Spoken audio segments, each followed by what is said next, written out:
오늘 하나님의 말씀은 사무엘하 18장 9절로 33절 단락의 말씀입니다. 하나님께서 하셨습니다 라는 제목으로 하나님이 주시는 말씀을 살펴보고자 합니다. 이 오늘 본문 단락은 다윗의 일생에서 가장 치욕적인 시간, 그리고 허탈한 시간이에요. 이게 아들의 죄악과 그 반역에 관한 이야기, 이것이 이제 압살롬의 죽음을 통해서 마무리되고 있는 그런 순간들입니다. 암논과 압살롬, 이 두 아들에 관한 이야기를 통해 우리는 다윗이 대외적으로는 매우 성공한 왕이었지만 이게 내부적으로, 가정적으로 무능하고 신실하지 못한 사람이었구나라는 걸 알 수가 있어요. 암논에 관한 이야기에서는 사실 다말을 갖다가 성폭행했으면 동생을 징계해야 된단 말이에요. 이게 아버지로. 근데 그 징계해야 할 자식을 징계하지 못하니까 이게 아버지가 무능한 겁니다. 이게. 그리고 이제 압살롬에 관한 이야기에서는 우리는 이 외도, 그리고 그 자신의 외도를 은폐하고자 살인마저 저지른, 그래갖고 아주 이렇게 혹독한 죄값을 치러야 하는 정말 진실하지 못한 남편이었다라는 걸 우리가 알 수가 있어요. 가정적으로는 굉장히 참 무능하고 신실하지 못했다 하는 걸 알 수가 있고, 대외적으로는 상당히 이제 용장이자 승리의 승리를 거듭하는 장수이면서 왕이었죠. 참 우리가 모든 것을 다 가지면서 안팎으로 다 조화를 이루기가 굉장히 어렵구나 하는 걸 알 수가 있어요. 오늘날도 이제 대외적으로 성공한 사업가, 정치가 혹은 유명 인사, 연예인이라든가 등등 스포츠 선수라든가 어디 우상과 같은 아이돌이라든가 이런 사람들이 안팎으로 모든 것을 다 가지고 있는 사람들도 있지만은 그렇지 못한 경우도 적지 않다 하는 걸 알 수가 있고, 일반적으로 한국에서는 성공하기 위해서 가정보다 이제 자신의 그 소위 세상에서 말하는 성공입니다. 출세를 위해서 다 시간과 노력, 그 다음에 정성을 다 쏟았고 그렇게 살아와서 가정을 돌보지 않는 경우가 허다하게 많았었습니다. 근데 이제 다윗의 이 사례를 보면 이 단 한 번의 실수, 그렇죠? 밧세바의 단 한 번의 실수가 이 가정을 그냥 칼갈이 다 찢어내고 파탄내고 있어요.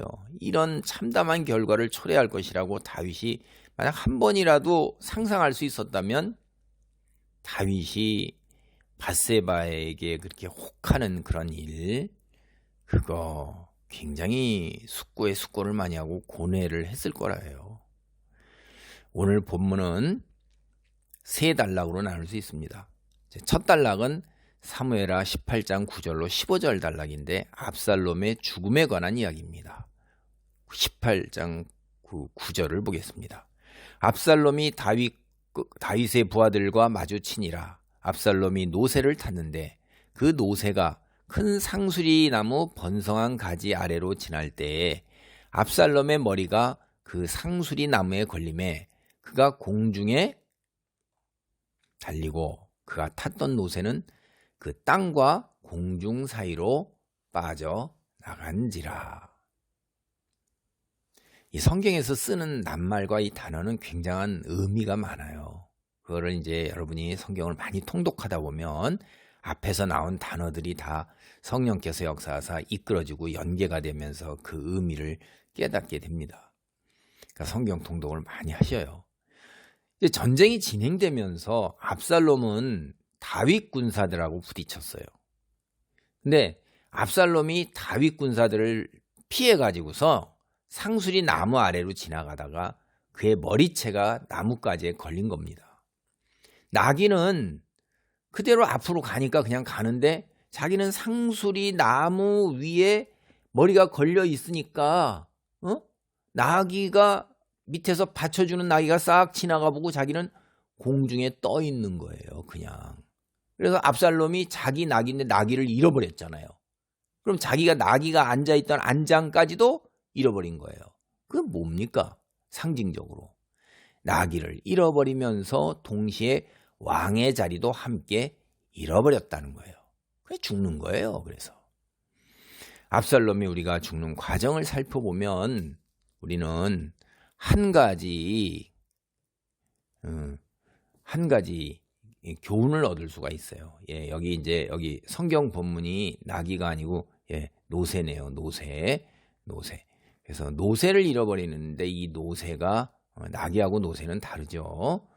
비슷한 종류이기는 하지만은 전혀 다릅니다. 그래서 하여간 노새를 잇는 순간에 왕의 자리도 함께 잃어버렸다는 걸 상징하는 거고, 그리고 압살롬이 이렇게 해서 죽게 되는 과정을 살펴보면서 우리는 세상 사람들이 흔히 하는 얘기 속에서 하고 다른 교훈을 얻을 수 있어요. 여러분, 압살롬의 머리채는 이스라엘 전체에서 모든 사람의 선망의 대상이에요. 우리가 앞에 성경을 봤을 때 그 압살롬의 머리채가 얼마나 아름답고 풍채가 있었든지 사람들이 그를 바라볼 때 왕의 풍채를 지녔다라고 그러는 거예요. 그래서 압살롬은 자신의 그런 풍채를 사람들 앞에 이렇게 시위잖아요. 호위대 50명씩 갖춰가지고 그래서 그다음에 그와 같이 있는 그 풍채. 그러니까 옛 고대 왕들은 자신들보다 이 풍채를 좀 갖춰야 돼요. 이게.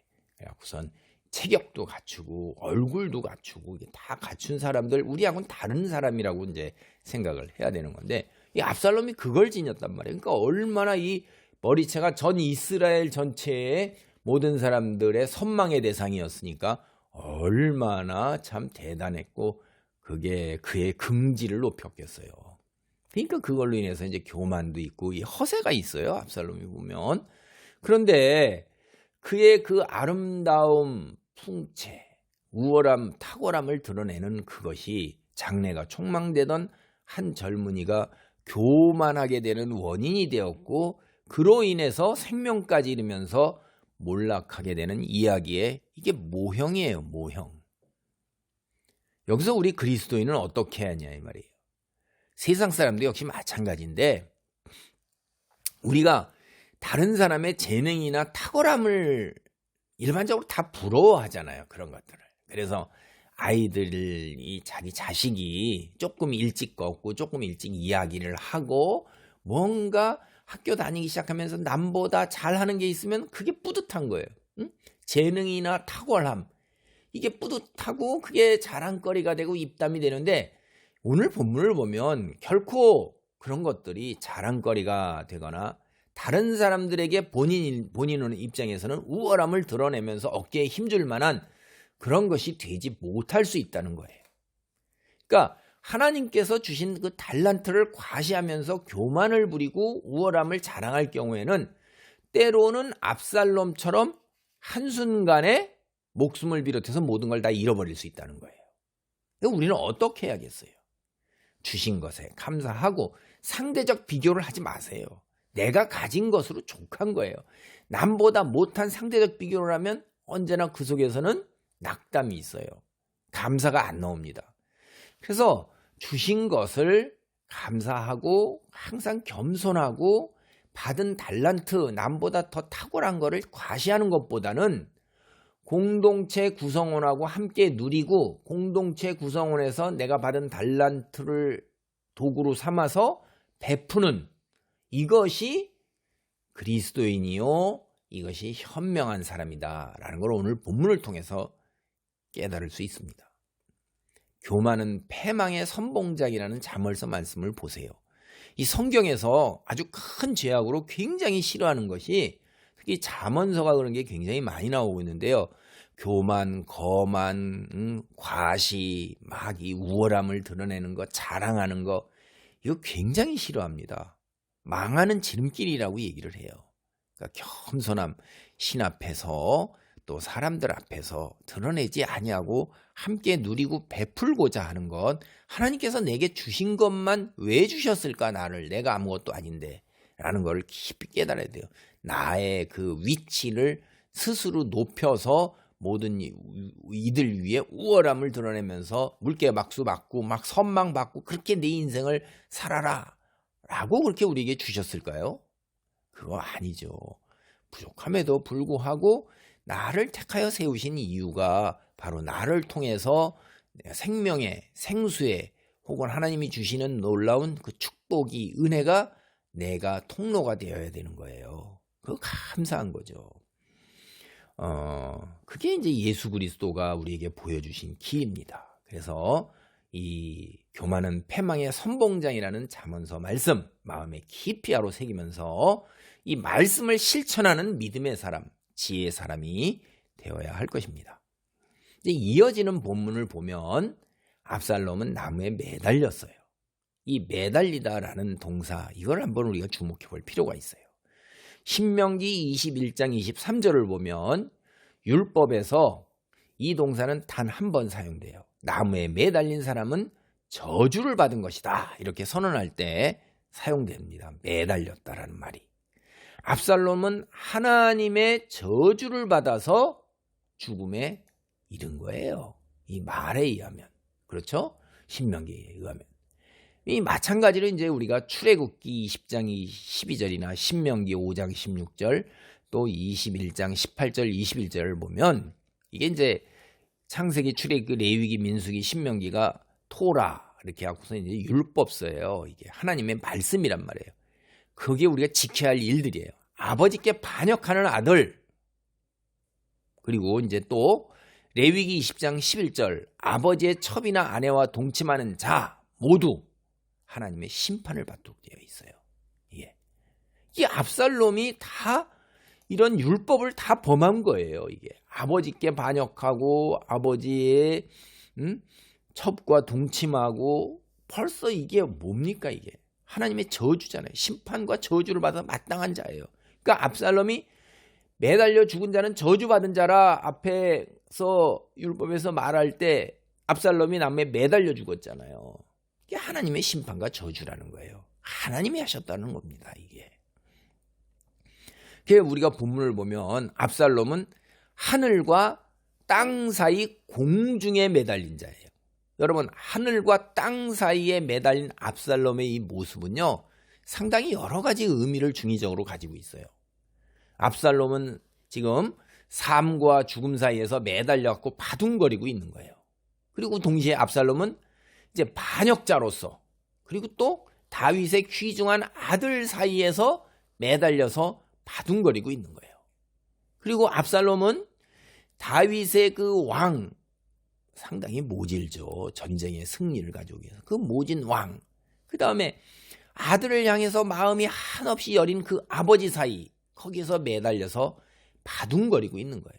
그런데 압살롬은 하늘에도 땅에도 어느 쪽에도 속할 곳이 없는 갈 곳 없는 사람이 되어버려 있는 겁니다. 그래 매달려 바둥거리는 거예요. 이게 다윗은 자신이 살기 위해서 압살롬을 죽여야 했지만 정작 나무에 매달린 압살롬의 그 모습은 아버지 다윗에게는 한없이 안타까움을 자아내고 있었던 것입니다. 근데 제가 다시 말씀드립니다. 압살롬이 나무에 매달려 바둥거리게 된 게 어쩌다가 우연하게 일어난 일이냐? 여러분 그렇게 생각하세요? 아니라는 것 제목에서도 알 수 있고 본문에서도 알 수 있고 제가 아니라는 것을 앞서의 성경 구절을 가지고 계속해서 여러분한테 상기시키고 있잖아요. 압살롬이 다윗의 부하 군사들과 만나면서 생긴 일이에요. 피해 도망가면서. 그럼 누군가가 이 일을 계획해서 압살롬을 그렇게 해서 죽이자고 음모를 꾸민 것도 아니고 계획을 꾸민 것도 아니에요. 사람이. 하나님께서 그렇게 하셨다 이 말이에요. 하나님이 하셨습니다.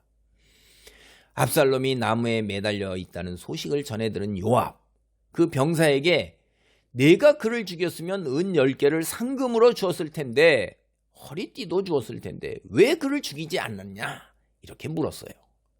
근데 이 병사가요 굉장히 똑똑하고 현명합니다. 상황을 정확하게 파악하고 있는 거예요.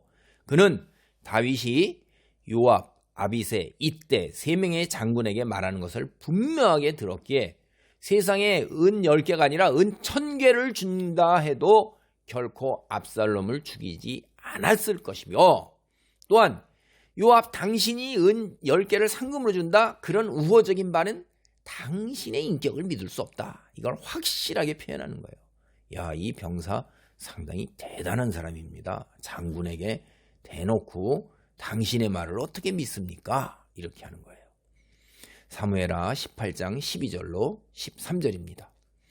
그 사람이 요압에게 대답하되 내가 내 손에 은 1000개를 받는다 할지라도 나는 왕의 아들에게 손을 대지 아니하겠나이다. 우리가 들었거니와 왕이 당신과 아비새와 이때에게 명령하여 이르시기를 삼가 누구든지 젊은 압살롬을 해하지 말라 하셨나이다.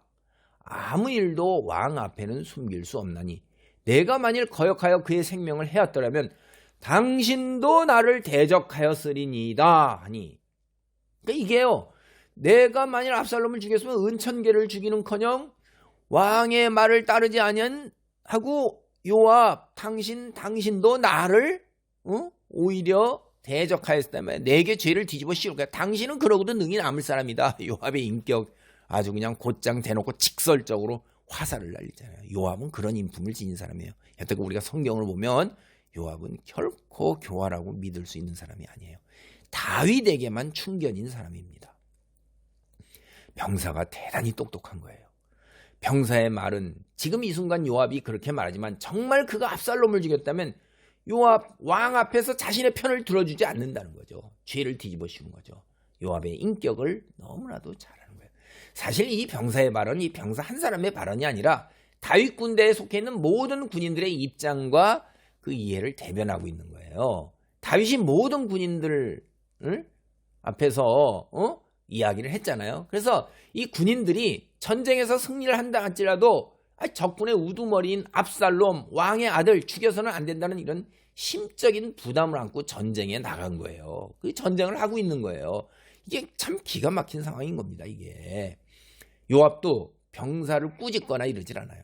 병사의 말이 너무나도 정확하게 가슴을 콱 찔러오니까, 정곡을 찌르니까 그냥 아유 너와 시간 낭비할 필요 없어, 이렇게 상황을 마무리하면서 곧장 압살롬이 있는 곳을 향해 뛰어갑니다. 요압은 병사의 말을 듣고 마음이 뜨끔했을 거예요. 속으로 이 자식 내 마음 정말 잘 알고 있네, 이렇게 아마 말했을 겁니다. 압살롬을 찾아낸 요압, 가차없이 창으로 그의 심장을 찔러 죽였습니다. 요압은 압살롬을 죽이기를 주저하는 다른 군인들하고 아주 달라요. 다윗이 그렇게 대놓고 세 사람의 이름을 불러가며 얘기했는데도 주저함이 없단 말이에요. 이게 요압이에요. 그는 평생 사람 죽이는 일에 주저함이 없어요. 요압이요, 무고한 사람을 죽이는데 조금도 주저함이 없어요. 앞으로도 더 죽여요, 요압은요. 그런 요압에게 압살롬 역시 특별할 것이 하나도 없는 거예요. 그런데 이게 참 요압의 성품이 드러나는 게, 요압이 압살롬과 굉장히 특별한 관계예요. 우리가 앞서 보세요. 압살롬을 누가 가서 데려왔어요? 요압이 데려왔어요. 그래서 압살롬도 요압을 통해서 다윗을 만나도록 그렇게 하는 사건들이 벌어지니까 둘이 아주 가까운 관계란 말이에요. 그런데 이렇다 이 말이에요. 요압이 전쟁터에서 만난 압살롬, 이젠 제거해야 할 다윗의 적으로 간주하고 그거에 불과하지 않단 말이에요. 그러니까 주저하지 않는 거예요. 그냥 창으로 심장을 찔러 죽이는 겁니다.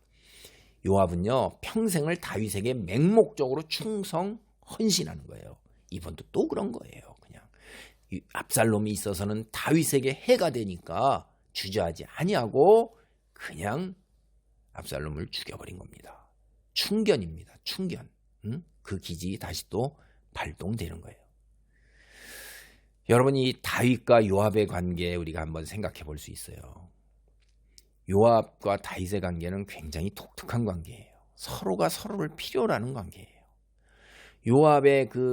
요압은요, 다윗의 친척입니다. 그리고 다윗이 사울에게 쫓겨 광야 생활을 할 때부터 그를 돕는 장군이에요. 사실 평생을 거의 같이 살았다는 거죠. 광야에서, 전쟁터에서.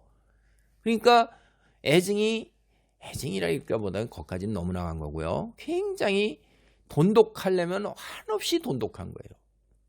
요압은 다윗을 위해서라면 무엇이든지 할 수 있는 그런 사람입니다. 요압은 밧세바 사건에서도 다윗의 요청대로 무고한 우리아마저 제거하는 데 서슴지 않았어요. 그런데 이 성경을 지금까지 쭉 읽어보잖아요. 후에도 되도 보면 다윗은요 단 한 번도 요압을 전적으로 신임하거나 좋아하질 않아요. 참 기가 막히죠. 일방적 충성을 다하면서 충견 노릇을 하는데도 다윗은 요압을 그렇게 좋아하지 않습니다. 오히려 사무엘서를 보면 다윗이 그를 경계하면서 상당히 자기가 앞으로 왕위에 올라서서 또 왕권을 행사해 나가는데 굉장한 그 채무를 지고 있는 그 빚을 빚진 자예요. 요압에게 빚진 자니까 언제나 채무를 갚아야 되니까 이 부담이 굉장히 크잖아요. 빚진 자의 요구를 들어야 되니까 그런 채무를 가지고 있는 그런 부담으로 간주해 왔다고 기록하고 있어요. 이게 다윗과 요나단의 그런 관계가 아니에요. 다윗이 요압을 필요로 했던 것은 사실이지만 가까이 하기에는 너무나 결함이 많은 거예요. 이게 정치적으로 자기가 위험한 거죠. 그래서 이 두 사람의 관계는 제한적이고도 불편한 관계, 그렇지만 공존해야만 하는 그런 관계예요. 다윗이 자신을 위해 죽음까지도 불사하는 소위 충견과 같은 충견인 요압, 이 거리감을 유지한 것, 이건 여러분 무엇 때문이라고 생각하세요? 정치적인 채무, 자기의 왕권을 행사하는데 앞으로 잘못하면 큰 위험적인 요소, 자신의 왕권에 큰 위협적인 요소, 뭐 이런 것도 우리가 생각해 볼 수가 있어요. 근본적으로는 다듬어지지 않는 성격, 인품 때문에요. 인품. 그 결정적인 것이 여러분 이게 맹목적인 충성을 하는 사람이 지금 당장에는 필요로 하지만은 조금 더 장기적인 안목에서 볼 때는 그것이 자산이 아니라 오히려 파멸로 이끄는 걸림돌이 될 수 있다는 거예요. 다윗은 그 사실을 잘 알고 있는 거예요.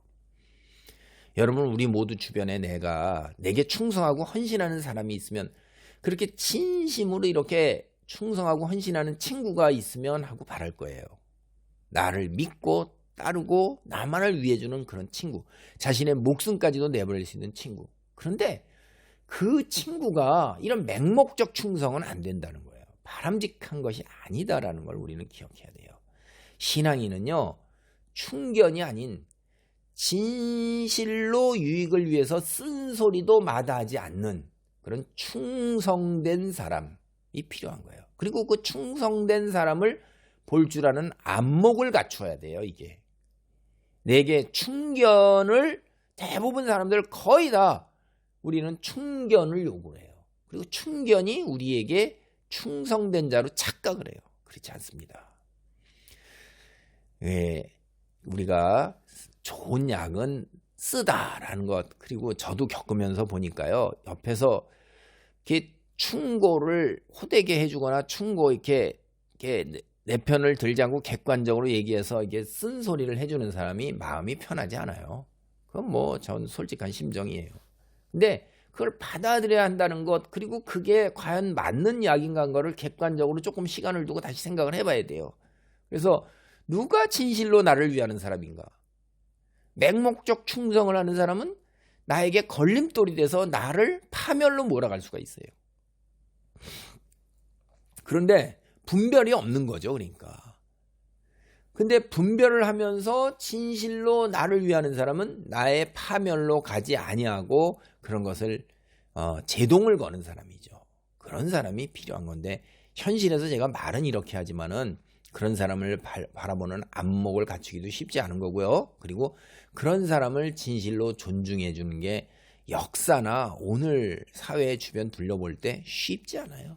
제가 주변에도 아주 그런 건 너무나 다 딸랑딸랑 귀에다가 딸랑딸랑 이런 사람에 다 둘러싸여 가지고요. 그리고 딸랑딸랑 할 때 그 나눠서 떨어지는 그 팥고물, 떡고물 그거 주워 먹기에 바쁘고 그냥 그거 계속해서 주워 먹기 위해서, 그리고 이 다윗과 같은 위치에 있는 인물은 그걸 또 즐기면서 자기가 그걸 누리고 가고 있는 거예요. 그게 세상이에요. 참 제가 말은 이렇게 하지만은 그게 쉬운 것은 아니다. 인간의 그 못된 그리고 악한 그 부족한 연약한 본성 때문에 그렇다는 거예요. 근데 우리는 이런 걸 그래도 그런 걸 알면서 충성과 충견 이거를 우리는 분별할 수 있어야 돼요. 그게 신앙인 것이에요. 하나님 일을 하는 사람들은 반드시 그래야 됩니다. 그 다음에 또 하나 더 하면 나는 충견보다는 충성된 자가 돼야 된다는 거예요. 그리스도인이라면 신앙인으로서 주위 이웃 사람들에게 맹목적 충성, 이런 사람이 아닌 진짜로 충성스러운 사람, 그 사람에게 진실로 유익한 사람이 되어야 한다는 게 이게 신앙인인 것입니다. 두 번째 단락이 이제 사무엘하 18장 16절로 18절입니다. 이 전쟁이 종결되는 이야기예요. 오늘 16절 17절을 봅니다. 요압이 나팔을 불어 백성들에게 그치게 하니 그들이 이스라엘을 추격하지 아니하고 돌아오니라. 그들이 압살롬을 옮겨다가 수풀 가운데 큰 구멍에 그를 던지고 그 위에 매우 큰 돌 무더기를 쌓으니라. 온 이스라엘 무리가 각기 장막으로 도망하니라. 압살롬이 죽었으니까 이제 우두머리가 죽으면 끝나는 전쟁이잖아요. 양측은 더 이상 전쟁을 할 필요가 없어진 것입니다. 그래서 요압이 나팔을 부른 거예요. 그러니까 양쪽의 군사들이 더 이상 싸우지 않게 되었어요. 압살롬을 따르던 군인들 이제 우두머리가 없어지니까 다 뿔뿔이 흩어져서 각자 자기 집으로 그냥 돌아갔어요. 아히도벨이 얼마나 탁월한 사람인지 아시죠? 아히도벨, 하나님이 하신 거예요. 아히도벨의 예측처럼 이 전략, 다윗만 제거하고 혹은 압살롬만 제거하면 끝나는 전쟁이란 말이에요. 그러니까 아히도벨은 다윗만 신속하게 제거하려고 그랬던 거를, 그 아히도벨의 무서운 그 전략을 하나님께서 허사로 돌리신 거예요. 하나님께서 하신 것입니다. 아히도벨은 다윗을 제거하고 싶었는데 그의 계략과는 정반대로 오히려 압살롬이 제거됨으로써 전쟁이 끝났습니다. 하나님께서 하신 것입니다. 그래서 아히도벨 자신도 생을 마감하고 스스로 정리하고 파멸의 길로 갈 수밖에 없게 된 거예요. 그게 하나님께서 하시는 일이에요. 군인들이 모여들자 이제 요압은 압살롬을 구덩이에 던져버리고 그래서 그 위에다 그리고 큰 돌무더기를 쌓아주었습니다. 여러분, 돌무더기 하면 뭐가 생각나세요? 여호수아 7장 26절, 과거에 이스라엘 백성이 아골 골짜기에다가 아간의 묘를 돌무더기로 쌓아버렸어요. 이게 그러니까 압살롬의 시신, 이걸 가져가 봐야 아들의 시신인데 다윗이 좋아하겠어요? 그리고 다윗에게 보일 필요가 없는 거죠. 요압은 그렇게 판단한 거예요. 그래서 압살롬은 가족의 묘에 안장되지 못하고 광야에 묻히게 되는 거예요. 여러분이 이 이스라엘 사람들이나 이런 사람들, 우리가 이 동양에서도 객사해 가지고서 이렇게 되고 이것도 안 좋게 생각했는데 이 가족들의 장례를 못 치르고 가족들하고 함께 묻히지 못하는 것도 큰 불운이고 재앙으로 생각했던 거예요. 대접을 그렇게 못 받는 거죠. 죽은 자도. 그러니까 율법을 수없이 범하면서 두려움 없이 살아온 인생에 대해서 하나님께서 끝까지 심판을 하신 것입니다. 셋째 단락은 이제 사무엘하 18장 19절로 33절이에요. 다윗에게 압살롬이 죽은 전쟁 소식이 전해지는 내용입니다. 19절로 21절을 보겠습니다. 사독의 아들 아히마아스가 이르되 청하건대 내가 빨리 왕에게 가서 여호와께서 왕의 원수 갚아주신 소식을 전하게 하소서. 요압이 그에게 이르되 너는 오늘 소식을 전하는 자가 되지 말고 다른 날에 전할 것이니라. 왕의 아들이 죽었나니 내가 오늘 소식을 전하지 못하리라 하고 요압이 구스 사람에게 이르되 내가 가서 본 것을 왕께 아뢰라 하며 구스 사람이 요압에게 절하고 다름질하여 가니. 근데 요압이 판단할 때 요압의 입장에서 압살롬하고 전쟁을 해서 죽이는 거는 자기가 용사고 전쟁에 여태껏 경험이 많고 승승장구했으니까 그건 뭐 그렇게 사실 하나님이 하신 일이지만 수적으로 양적으로 이건 가능한 일은 아니었어요, 이게. 근데 하나님이 하셨으니까 이제 이게 죽이는 일하고 상대적 비교해서 그 죽이고 난 후에 그 죽였다는 소식, 이걸 전하는 일이 오히려 더 상대적으로 어려웠다 이 말이에요. 요압 입장에서. 예전 같으면 전쟁에서 승리한 소식을 후방에 있는 왕에게 전할 때 이게 얼마나 기뻐요. 승전 보니까 마라톤도 그런 거잖아요. 근데 이번 전쟁에만큼은 이겼어도 승리의 소식을 쉽게 전할 수 없는 거예요. 그러니까 이게 참 요압도 참 이게 고민이에요. 방금 물리쳤던 적이 다름 아닌 왕의 아들이란 말이에요. 죽인 아들을 죽였는데. 그러니까 요압과 다윗 군대가 굉장히 이런 심적 부담을 가지고 동족상잔의 비극을 치러야 되는 거예요. 이게 뭡니까? 지도자 소수의 사람의 욕심과 탐욕, 권력에 대한 탐욕으로 이런 일들이 벌어지는 거예요. 근데 이제 지난 날을 돌이켜 보면 압살롬을 죽였다. 이걸 알리는 게 결코 쉽게 접근할 문제가 아니에요. 우리가 앞서 성경 보세요. 다윗의 경쟁자이자 정치적 원수였던 사울의 전사 소식, 이거 얼마나 기쁜 소식이에요? 자기가 이제부터 쫓겨다니지 않아도 되는데, 그런데 그런 소식을 알리면서 왕관을 가졌던 아말렉 소년 어떻게 됐죠? 사무엘의 1장 보면요, 죽었어요. 그 다음에 사울 집안과 전쟁을 계속하면서 자기가 두 지파의 왕으로 있었던 헤브론에서 왕이 되어서 있었던 그 시절에도 그 사울 집안의 이스보셋 왕을 죽이고 머리를 선물로 가져왔던 레갑과 바하나 어떻게 했어요? 사무엘하 4장을 보면 죽었어요. 야, 이런 전례를 보면 자칫 소식을 전하는 자가 목숨을 잃을 수도 있는 거예요. 이제 그러니까 요압이 고민에 빠진 거예요. 그러니까 이날 전쟁에서 승리한 다윗 진영의 분위기가 다 이렇게 이게 밝지가 못하고 참담하고 어둡고 무겁고 암울한 거예요. 참 그 동족상잔에서 참. 그래서 이제 이웃군, 근데 사독의 아들 아히마아스가 자청해가지고선 다윗에게 소식을 전하겠다고 자청해서 나눈 거예요. 요압이 보낸 게 아닙니다. 이 아히마아스가 굉장히 지혜로운 사람이에요. 엄청나게 똑똑하고 현명합니다. 그러니까 요압은 이제 아히마아스의 생각을 다 모르니까 말린 거예요. 야, 오늘은 아무리 좋은 소식이라도 내가 전해서는 안 된다. 내 아들. 그러니까 이게 위에 있는 지도자들 있잖아요. 다 서로 아니까, 지도자들. 상대방의 자식도 다 자기 아들처럼 소중한 거예요. 다 알고 서로 아끼고 뭐 이렇게 하고 뒤 봐주고 이러는데, 너 다른 날 좋은 소식을 전해도 돼. 오늘은 날이 아니야. 오늘은 왕의 아들이 죽은 날이야. 그리고 안 보내고 싶은 거예요. 이게 위험하잖아요. 앞에 다 보면 이거. 그리고 요압은 대신 아히마아스 대신에 에디오피아 사람을 보냈어요. 여러분, 이거 이방이니까 죽어도 괜찮은 사람, 구스 사람이 에디오피아거든요. 구스가 에디오피아 사람, 이방인 데리고 있는 전령으로 쓰는 사람, 달리기 잘하는 사람. 그러니까 에디오피아 사람이 일찍부터 옛날부터 이렇게 달리기를 잘했나 봐요. 죽어도 괜찮겠다. 뭐 이런 생각이 드는 건가요? 아히마아스는 아끼고 이방인 사람, 죽어도 괜찮은 사람, 이렇게 생각한 건가요?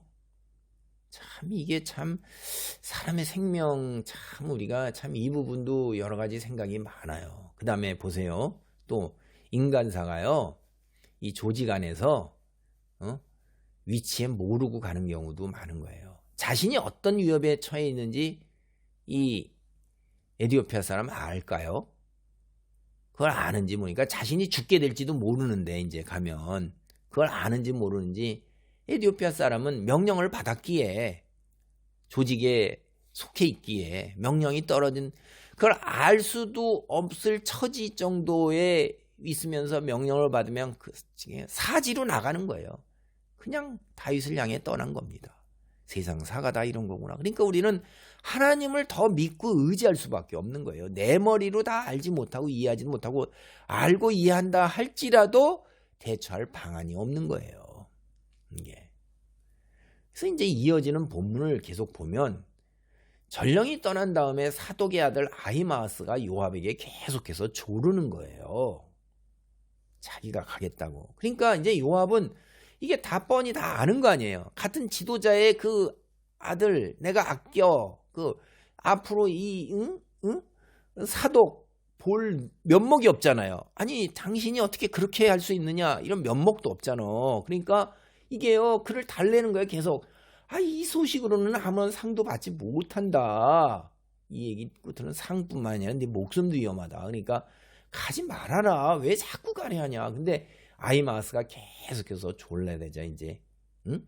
나중에 이제 요압이 아니 내가 가지 말라고 그렇게 말리고 아무리 그래도 너무너무 그래서 나도 모르겠다 그래갖고서 한 거지 내가 잘못이 없다. 이렇게 이제 사독에게 얘기할 수 있어요. 아유 그러니까 그래 내 맘대로 해라. 이제 이게 약간 삐진 거예요. 이 자식이 뭘 알아서 잘 해주면 해주는 대로 받아들이지 말이야. 응? 어린 놈이 알지도 못하면서 깊은 속뜻을 이제 삐진 거죠. 아이 그래 내 맘대로 해라 그냥 이렇게 하고 삐져서 글을 보낸 거예요. 허락을 해준 거예요. 그냥 허락을 해준 거예요. 이게 일부러 보낸 게 아니란 말이에요. 예. 이제 아히마아스가 이 젊은 청년이지만 생각이 여러 가지가 우리가 생각할 수가 있어요. 이 전령 걸었을 때 전령끼리에 누가 더 빠르냐? 어? 이게 이제 마라톤이잖아요. 아히마아스 내가 더 빠르다. 언제나 나는 좋은 소식을 전해왔어요. 승전보를 계속해서 전쟁에 진 적이 없으니까 아히마아스는 좋은 소식을 전하는 사람이란 말이에요. 그러니까 아히마아스가 전령 중에서 제일 빠르다는 걸 또 우월함을 또 드러내는 거죠. 에티오피아 사람을 앞서가는 거예요. 늦게 출발했는데도. 야, 이게 그리고 들로 갈로지로 가는 거예요. 어디가 더 빠르게 갈 수 있는가? 이게 그러니까 아히마아스는요 타고난 사람이에요. 이런 거 달리기도 타고났고 지혜도 있고 그런 거예요. 그다음에 가서 그 말을 고하는 걸 한번 보세요. 다윗의 군대가 승리했다는 소식만을 전해요. 아들 압살롬에 관한 이야기는 모르겠다고 이야기하는 것입니다. 지혜가 굉장히 탁월한 거예요. 이건 또 동시에 이 다윗에게 일단 안도하게 만들죠. 그 진영에게 다. 그러면서 동시에 이제 다윗에게 마음의 준비를 시키는 거예요. 승전했으니까 그 다음은 어떻게 됐을까? 혹시 승전했다는 거는 우두머리가 제거됐을 가능성이 굉장히 높은 거죠. 그리고 사실 다윗은 뭘 바랬냐면 승전했다는 그 소식보다도 압살롬이 어떻게 되었는가 하는 소식이 더 중요한 거예요. 다윗 입장에서는. 오늘 여기 본문을 보면 이 시편에 감사 찬송을 부르는 양식이 있어요. 이 시편에는 그런 양식을 사용해서 전쟁에 대해서 보고를 합니다. 아히마아스가 승리를 주신 여호와를 찬양하고 압살롬의 죽임에 대해서는 전혀 알지 못하는 것처럼 그냥 다만 자신이 떠날 때 큰 소동이 있었다. 이렇게 얘기해서 다윗으로 하여금 마음의 준비를 시키는 거예요.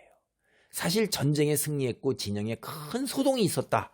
이건 압살롬의 죽음을 암시하잖아요. 벌써 다윗은 이 말을 듣을 때 마음에 어두움이 싹 깔린 겁니다. 이게 아히마아스가 젊은 친구인데 그 달리기 전령으로서의 엄청난 자질도 있고 지혜가 엄청나게 뛰어나구나 하는 걸 우리가 알 수가 있어요. 자신의 그 탁월함, 재능도 드러내면서 여기서 드러냈잖아요. 또 역시 전쟁마다 드러냈었는데 이 전쟁에서도 아히마아스가는 자신의 중요한 역할을 확실하게 드러내서 소위 이제 우리가 이제 이 뭐죠? 방송에서 자기 분량을 차지하는 거예요. 야, 대단한 사람입니다. 이건 곧이어서 에티오피아 사람 지혜가 분별력이 없이 그냥 있는 그대로 전하는 걸 우리가 볼 수가 있어요. 사무엘하 18장 32절로 33절입니다. 왕이 구스 사람에게 묻되 젊은 압살롬은 잘 있느냐? 구스 사람이 대답하되 내 주 왕의 원수와 일어나서 왕을 대적하는 자들은 다 그 청년과 같이 되기를 원하나이다. 야, 이 말을 이렇게 전하니까 지혜가 없는 거예요. 이게 어떤 말을 전하라고 넣어주질 않았잖아요. 요압이 본 거를 내가 가서 내 방식으로 전하라 그렇게 했는데 이렇게 전한 것이에요. 왕의 마음이 심히 아파서 문 위층으로 올라가서 우니라. 그가 올라갈 때 말하기를 내 아들 압살롬아, 내 아들 압살롬아, 차라리 내가 너를 대신하여 죽었다면 압살롬 내 아들아 하였더라. 다윗은 주체할 수 없는 슬픔을 안고 이제 문루가 이제 2층 3층으로 이렇게 돼 있으니까 문 위층으로 올라가면서 오열하면서 통곡을 하는 거예요. 큰 소리로. 왕이 아닌 아버지로서 전쟁 소식을 접한 것입니다. 다윗은 문 위층이 어디예요? 이게 공중이에요. 공중. 하늘도 아니고 땅도 아니고 공중입니다. 공중은 누구예요? 압살롬이 죽었던 바로 그 장소가 공중이에요. 그곳에서 다윗은 목 놓아 울었던 것입니다. 내 아들 압살롬아, 내 아들아, 내 아들 압살롬아, 너 대신에 차라리 내가 죽을 것을, 내 아들아, 내 아들아, 너 대신에 차라리 내가 죽을 것을. 이런 다윗의 고백, 이건 진실한 거예요. 이건 사실 상징적으로 다윗은 이날 죽은 겁니다. 이제 그것도 아들이 죽었던 같은 장소 공중에서 죽은 거예요. 상징적으로 다윗은. 여러분, 이게 이제 삶의 의욕도 없고 나이든 늙은 노인으로서 그 참 기가 막힌 일을 당하면서 이게 뭐예요? 생물학적으로 살아있는 거지. 기가 막힌 거예요. 이게 죄라는 게 이렇게 무서운 겁니다. 그리고 오늘 본문을 보면 다윗이 내 아들을 5번씩이나 불러요. 그 문장 안에 5번씩이나. 아버지로서의 주체할 수 없는 슬픔이 다 터져 나오는 거예요. 그냥 내 아들아, 내 아들아, 내 아들 압살롬아, 압살롬, 내 아들아, 내 아들아. 이게 그냥 막 주변 의식도 안 해요. 그냥 왕의 채통도 없어요. 다른 사람들은 얼마나 심적 부담을 가지고 전쟁터에 나간 거, 이거 다 안중에 없는 겁니다. 아버지예요, 이게. 이 순간 다윗에게 전쟁 반역, 왕이, 이거 아무 의미가 없는 거예요. 그냥 아들 잃은 아버지 슬픔이 이것밖에 없는 겁니다. 밧세바의 간음이 이러한 결과를 초래할 것이라고 조금이라도 상상했으면 다윗이 죄를 지을까요, 진짜? 와, 이게 참 그런 거예요. 여러분, 죄를 어떻게 생각해야 돼요? 우리가 하나님 잘못했습니다, 회개하고 용서해 주십시오 라고 그러면 그냥 용서받고 괜찮아요? 여러분, 이거 기독교인들, 그리스도인들 잘 생각해야 돼요. 와서 일요일날 주일 와서 교회 와서 막 뒹굴고 회개하고 눈물 보이고 그 다음에 가서 월요일 서부터 토요일까지 다시 또 세상으로 그냥 가서 부어라 마셔라 이렇게 저렇게 뒹굴고 이렇게 저렇게 마음대로 선택해서 세상 풍조 따라서 적당히 양다리 걸치고 세상과 하나님 말씀 적당히 섞어가지고선 현실에서 처세하면서 네가 몰라서 그렇지 현실 속에서 어떻게 신앙을 지켜. 하나님이 통치하시는데요. 근데 여러분이 그렇게 하면 이런 일이 벌어지는 거예요. 이런 일이. 여러분이 인생이 대가를 치러야 되는 것입니다. 죄 무서운 거예요. 다윗이 암논이 다말을 범했을 때 그를 징계하지 않았잖아요. 징계했으면 압살롬이 암논을 죽이지 않았을 수 있는데, 아니, 안 죽이죠. 그렇게 할 명분이 없고 그렇게 하진 않잖아요. 또 압살롬이 암논을 죽이고 도주했을 때 그를 징계했어야 돼요. 그럼 압살롬 죽는 이런 비극적 사건의 빌미, 이게 사실 다윗이 제대로 자기가 처신을 못해서 일어난 거예요. 이게 다. 근데 후회하기에는 너무너무 늦은 거잖아요. 엎질러진 물을 어떻게 되담습니까? 다윗이 오열하는 그 순간에 이제 그 다윗의 진영 전체는 다 모든 것이 다 얼어붙은 거예요. 그냥 전쟁에 이기고도 승전가를 부르지 못하고 암울하고 어둡고 안타깝기만 한 이런 기가 막힌 거죠. 다윗의 신하들 입장 한번 여러분 그 속에 여러분이 있었다고 생각해보세요. 어디에 가서 뭘 어떻게 좌불안석이에요. 이거 어떻게 해야 되냐 이거. 기가 막힌 상황이 벌어진 거죠. 아버지 다윗, 이게 왕, 전사, 다윗보다 앞섰기에 벌어진 거예요. 오늘 말씀을 정리하겠습니다. 오늘 본문은 다윗의 고뇌를 굉장히 효과적으로 우리에게 전해주고 있어요. 이날 왕으로서 다윗은 아들 압살롬의 반역을 성공적으로 제압했습니다. 그러나 아들 압살롬을 죽였어요. 아버지로서 다윗 역시 죽음을 피하지 못한 것입니다. 상징적으로. 여기서 한 가지 여러분 생각해 볼 수 있어요. 누가 압살롬을 죽였어요? 누가요? 다윗이 죽였나요? 원인 제공이 다윗이었으니까, 다윗이 빌미를 제공했으니까, 아니 요압이 창으로 직접 찔렀으니까 요압이 죽인 것입니까? 아니면 이 모든 것이 하나님이 하신 것인가요? 압살롬은 적장과 싸우다가 장렬하게 전사한 게 아니에요. 이게 말도 안 되는 어처구니 없는 특별한 상황에서 칼 한번 뽑아보지도 못하고 공중에 매달려서 혼수 상태에 거의 빠진 상태에서 죽은 겁니다. 여호와께서 나무에 달려 죽었다. 압살롬을 죽이신 거예요. 하나님께서 하신 일입니다. 다시 제가 말씀드립니다. 신명기 21장 23절 나무에 달린 자는 하나님께 저주를 받았음이니라. 사용단 매달리다. 압살롬에게 사용된 거예요. 성경은 압살롬의 죽음이 하나님의 심판과 저주라는 걸 확실하게 선언하고 있는 것입니다. 압살롬은 여러 가지 죄를 지었어요. 벌써 하나님의 심판을 받아 남는 겁니다. 그래서 이런 평가가 당연한 거죠. 이렇게 해서 선지자 나단이 다윗에게 경고하고 예언한 일들이 모두 다 현실로 드러난 것입니다. 오늘 우리 주변을 보면 악인들이 성행하며 형통하고 있습니다. 의인으로 살기에 세상은 너무나 고단하고 힘이 들어요. 빛의 자녀로 살기 힘들다 이 말이에요. 악인의 형통함을 보면서 상대적 박탈감 속에서 의인으로 살기보다는 현실과 타협하는 삶을 택하는 자들이 넘쳐나고 있어요. 종말이 가까울수록 그런 자들이 넘쳐나고 교회를 떠나는 자들이, 교회를 안 나오는 자들이 넘쳐난다 이 말이에요. 하나님의 말씀을 알면서도. 그러나 오늘 본문은 때가 되면 하나님의 심판과 저주가 있음을 분명하게 보여주고 있어요. 말씀을 받은 자로서, 그리고 이제 여러분은 말씀을 아는 자는 말씀을 맡은 자예요. 이스라엘 백성과 같이 하나님의 말씀을 맡은 자가 되었어요. 전해줄 소명을 가지고 있는 자예요. 우리가 어떤 선택을 해야 할지 오늘 본문을 보면 분명한 거예요. 우리 앞에 놓인 것 나의 선택뿐이 없어요. 하나님 말씀에 토대를 둔 믿음의 선택을 확고하게 해야지 여러분이 오늘 본문에서 드러나는 여러 가지 무섭고 참담한 것을 피할 수 있습니다. 하나님 말씀에 토대를 둔 믿음의 선택 확고하게 하는 은혜가 있기를 기도합니다. 아멘. 할렐루야. 아버지 하나님 감사합니다. 우리 인간은 두 가지 외에 다른 선택의 방법 없습니다. 하나님이냐 세상이냐, 이 둘 외에 중간이 없습니다. 하나님과 세상 양다리를 걸칠 수가 없음을 분명하게 이스라엘의 역사를 통해 봅니다. 오늘 본문을 통해서도 봅니다.